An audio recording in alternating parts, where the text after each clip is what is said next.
Sign it, Mia. My cousin Daniel slid the folder across the granite counter without looking up from his phone.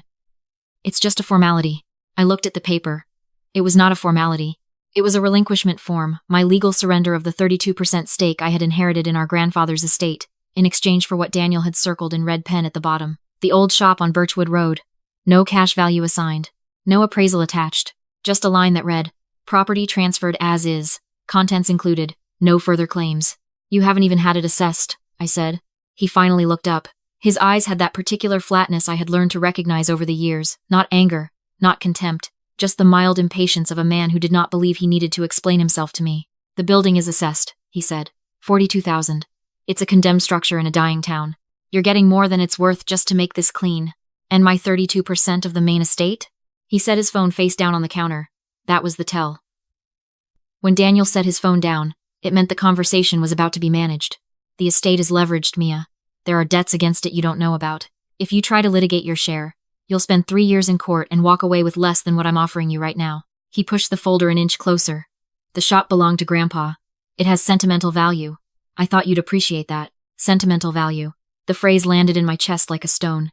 He had taken the downtown property, the investment accounts, the mineral rights on the land in Kentucky. He had taken the antique writing desk Grandpa had promised me when I was 9 years old. And he was offering me a condemned building in a town with one stoplight and calling it sentimental. His wife, Renee, appeared in the kitchen doorway holding a glass of white wine. She gave me a small, tight smile. It really is the practical solution, she said, as if she had been listening from the hallway. She had been listening from the hallway. You can't fight this forever. And honestly, this keeps it in the family. I looked at them both. Then I looked down at the form. A younger version of me would have cried. She would have asked for more time, more meetings, more conversations. She would have believed that if she explained the injustice carefully enough, Daniel would suddenly recognize it. But I had watched that version of myself disappear over the years of managing Grandpa's estate while Daniel collected the credit. Over the years of being the one who tracked the insurance renewals and property tax deadlines while he attended the family dinners and made the toasts. I picked up the pen. I signed. I drove to Birchwood Road that same afternoon with everything I owned in the back of my hatchback. The town of Millhaven, Ohio, sat at the bottom of a valley where 2 state routes crossed each other and then seemed to give up. The main street had a diner, a dollar store, a pharmacy, and a row of buildings where the businesses had changed hands so many times the signs no longer matched the windows. Birchwood Road was off the main strip, running parallel to an old rail line that hadn't carried cargo since the 90s. The shop sat between a vacant lot and a boarded-up hardware store. It was a 2-story brick building, narrow, with a hand-painted sign above the door that read Callaway & Sons Fine Timepieces in faded gold letters. The paint was peeling. One of the upstairs windows was covered in plastic sheeting. The door had a padlock on it that I had to work for 3 minutes before the key turned. Inside smelled like old wood, machine oil, and decades of accumulated dust. The front room had been a retail space once. Glass display cases ran along 2 walls, empty now. Their velvet inserts faded from burgundy to a washed-out pink. Behind a wooden counter, a door led to the workshop where Grandpa had spent 40 years repairing watches and clocks for people who still believed things were worth fixing. I stood in the middle of the front room and let the silence settle over me. I had visited this shop as a child. I remembered the sound of it, the layered, overlapping tick of dozens of clocks set to different times. A sound like the building itself was breathing. Grandpa had said once that a clock shop was the only place in the world where time sounded like company rather than pressure. The clocks were still there. That stopped me. I walked slowly along the walls. Grandfather clocks in mahogany cases, bracket clocks on the shelves above the cases, a row of mantel clocks behind the counter. Some of them were cracked or visibly damaged, but most of them were intact, and most of them were running. I checked my phone. 4:47 p.m. I looked at the clock nearest to me, a tall walnut long case clock with a painted moon dial. The hands read 4:47. These clocks had been keeping time. Accurately. I had not been inside this building in 11 years. Daniel had told me during the estate proceedings that the shop had been empty since Grandpa went into memory care 3 years ago. He had told me no one had been inside. He had told the estate attorney the same thing, but someone had been winding these clocks. I am a licensed estate appraiser. I have been doing this work for 6 years. My job is to walk into a space and read it to notice what has been moved, what has been maintained, what has been hidden. I notice when a room does not match its history. I notice when the evidence contradicts the story. This room did not match the story Daniel had told. I went back to my car and got my work bag. I walked every inch of the front room and the workshop. I documented the clocks. There were 23 visible timepieces in total. 8 of them I recognized immediately as significant. A Vienna regulator with a porcelain dial. A French carriage clock with a repeater complication. A bracket clock with what appeared to be an original Boule marquetry case. I photographed each one without touching them. Then I started on the inventory records. Grandpa had kept handwritten ledgers in a wooden box under the workshop counter. Daniel had told the estate attorney these were disposed of. They were not disposed of. They were exactly where Grandpa had always kept them, 12 leather-bound books, numbered sequentially, dating back to 1971. I sat on the floor under the workshop counter with a flashlight and opened the most recent ledger. The last entry was dated 14 months before Grandpa went into memory care. But the entries before that told a story I had not been prepared to read. Over the course of the previous decade, Grandpa had been quietly acquiring, not repairing, acquiring, entries marked with a small star in the margin, separate from the service records. Purchases made at estate sales, private collections, auctions. Items received as payment from clients who couldn't cover repair bills and offered watches instead. The descriptions were precise and technical. Grandpa had written in the careful shorthand of someone who knew exactly what he was recording. I pulled out my phone and started looking up the reference numbers. One entry made me stop breathing. Pocket watch, Hunter case, gold, 18K, serial number, maker, Patek Philippe, reference 2,523. Acquired 1,987. Via private sale. Estate of H. Moorfield. Dayton. Condition. Running. Case. Mint. I sat very still for a moment. A Patek Philippe reference 2,523 is not just a watch. It is one of the rarest timepieces ever produced. A bespoke pocket watch commission, never catalogued in the standard references. There were fewer than a dozen confirmed examples in any documented collection in the world. At the last major auction I had tracked professionally, an authenticated example had sold for $1.4 million. I kept reading. There were 41 starred entries. I did not sleep that night. I went through every ledger, cross-referencing serial numbers, maker's marks, and case descriptions against my professional databases. By 3 a.m. I had a preliminary list of 38 items I could provisionally identify from the written descriptions alone. The identifications ranged from significant early American railroad pocket watches worth $15,000 to $20,000 each, to extraordinary.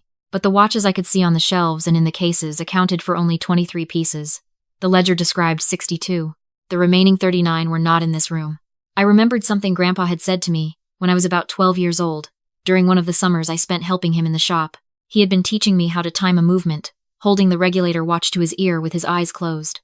I had asked him why he kept the best ones in the back.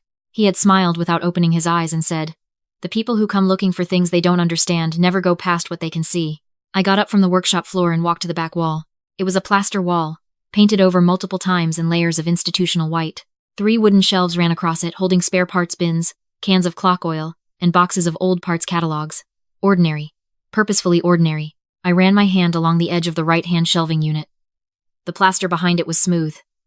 I moved to the left unit. Near the floor, my fingertips found a seam, not the rough edge of old plaster settling, but a clean, deliberate line running vertically from the baseboard to about waist height. I moved the parts bins off the bottom 2 shelves. I put my shoulder against the shelving unit and pushed sideways. It swung inward. The air that came out was cool and dry, noticeably different from the dust-thick air of the workshop. The smell was mineral oil and cedar. The room beyond was small, maybe 8 feet by 10 feet, with no windows. Along 3 walls, built-in wooden shelving ran floor to ceiling, fitted with individual padded compartments. Each compartment held a watch case or a small wooden presentation box. A single pendant light hung from the ceiling, and when I pulled the chain, it lit the room in warm yellow. I stood in the doorway for a very long time. 39 compartments, 39 pieces. I called my colleague Deborah the next morning. Deborah is a senior horological specialist at a major Midwestern auction house, the kind of person who gets flown to European estate sales and writes catalog essays that get cited in academic papers. She answered on the second ring, recognized something in my voice, and drove 4 hours from Chicago without asking me to explain. She walked into the hidden room and did not say anything for almost 5 minutes. Then she said, "Mia, do you know what the Moorfield collection is?" I told her I had read the name in the ledger. She pulled up her phone and showed me a page of auction house records. Harold Moorfield had been a Dayton industrialist who had spent 40 years quietly assembling one of the most significant private horological collections in North American history. When he died in 1987, his family had assumed the collection was sold through a reputable house. The auction records showed 31 lots, but the confirmed collection had numbered closer to 75 pieces. The remaining 44 had never been accounted for. 41 are here, I told her. With provenance documentation going back to the original acquisition, Deborah sat down on the floor of the hidden room, which I had never seen her do in the 6 years I had known her professionally. She looked at the Patek Philippe pocket watch I had found it in a cedar box in the second-to-last compartment on the left wall through her loupe for 2 full minutes. When she put it down, her hands were not entirely steady. "Conservative auction estimate for this piece alone," she said, "is $1.6 million. with the Moorfield provenance, the story of the collection, the story of these being the lost pieces. You are looking at a different number entirely. I asked her what number. She said she would need to examine all 39 pieces properly before she could put a figure in writing.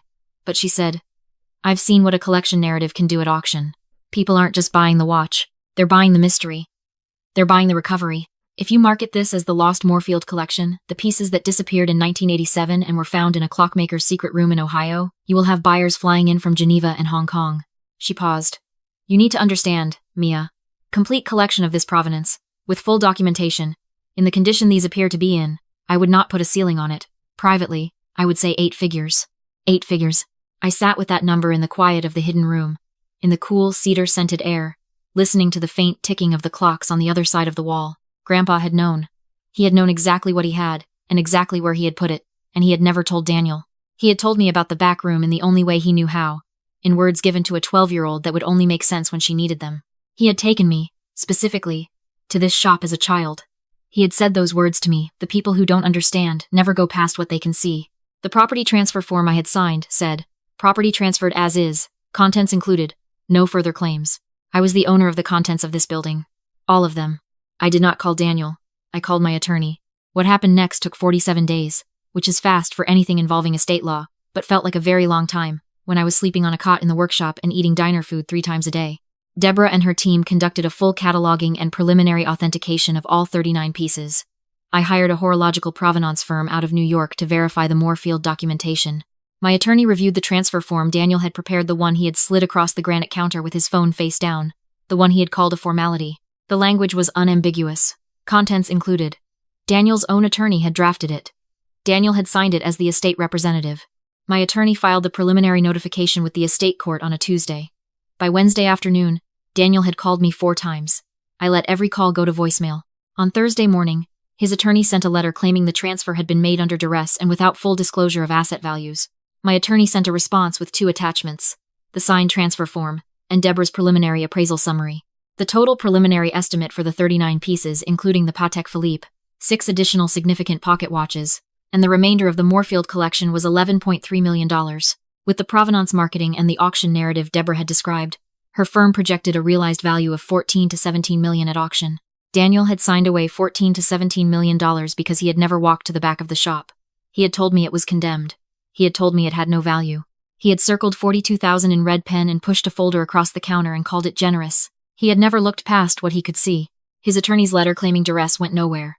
The transfer had been signed voluntarily in front of a notary. The form had been prepared by Daniel's own legal team. Every word in it was language he had chosen. My attorney pointed out, in a follow-up letter, that I imagine was not pleasant to receive, that any claim of non-disclosure cut in a very specific direction, if Daniel had known about the collection, and failed to disclose it to me before the signing. That was fraud. If he had not known, then the transfer was valid as written. There was no version of this where Daniel won.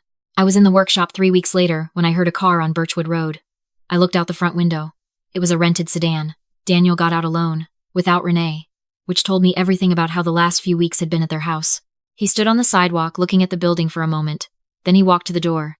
I opened it before he could knock. He looked different. Not smaller, exactly, but less certain of the space he occupied. The particular flatness was gone from his eyes. What had replaced it was something I recognized from my professional work, the expression of someone who has just understood the full scope of what they signed. He didn't say hello. He said, I didn't know. I looked at him for a moment. I know you didn't, I said. That was the point. He asked if there was anything to negotiate. I told him the transfer was legally binding, and my attorney had advised me not to discuss the estate outside of formal channels. He nodded slowly, like he was working through something. Then he said, Grandpa always liked you more, and he walked back to his car.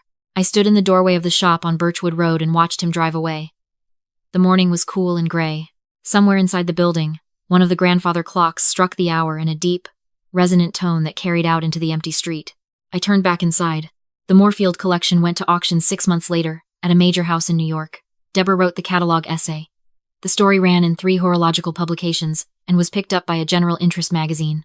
The auction was standing room only, with phone bidders registered from 12 countries. The Patek Philippe sold in 11 minutes of bidding. The hammer came down at $2.1 million. The full collection realized $15.8 million over 2 days. I was in the room for all of it. I stood at the back in a dark blazer and watched each lot go up on the board. I did not take photographs. I did not post anything. I just watched the numbers climb, and I thought about Grandpa in his workshop with his eyes closed, holding a watch to his ear, and listening for something only he could hear. I used the auction proceeds to pay off the estate debts in full, the ones Daniel had described as the reason he needed to push me out quickly. They were real, and they were significant. I paid every one of them. The remaining balance, after taxes and legal fees and auction house commission, was enough to make the kind of decisions that do not feel temporary. I bought a small office in Cleveland and reopened my appraisal practice. I hired 2 people. I began taking pro bono cases for families navigating estates when one party was using the complexity of probate to pressure others into signing things they didn't fully understand. I knew exactly what that looked like from the inside. I knew what it felt like to sit across a granite counter from someone who had already decided what you were worth. Daniel and Renee sold the downtown property 8 months later at a loss. The investment accounts had been leveraged against a business venture that did not perform the way he had projected. I heard through the extended family that they had moved to a smaller place in a suburb I had never visited. I did not follow up on this. I did not need it to feel the way I felt. What I kept coming back to, in the months after the auction, was not the number. It was the room. The small, cedar-scented room behind a false shelf in a building my cousin had valued at $42,000. The room where Grandpa had placed the things he trusted to the person he believed would go looking for them. He had not written my name anywhere in the ledgers. He had not left a letter. He had not needed to. He had taken me to the shop as a child and taught me how to listen to what a room was telling you. He had said what he needed to say 30 years before I needed to hear it. A room holds its secrets for the person who earns the right to find them, he told me once. You earn that right by caring enough to look. I still have the Patek Philippe. I did not sell it at auction. When the lot came up, I submitted a buyer's bid on my own piece and purchased it back. My attorney raised an eyebrow. Deborah raised both of hers. I told them it was sentimental value. It sits in a glass case in my office now, behind my desk. When I meet with clients, especially the ones who come in carrying transfer forms they signed in a hurry, forms that felt like formalities, forms they were told not to worry about, I sometimes turn the case so they can see it. I don't tell them the story right away. I let them look at it first. And then I say, before you agree to anything, let's go through the whole room together. Not just what someone else is choosing to show you. The whole room. It is the most useful thing I know.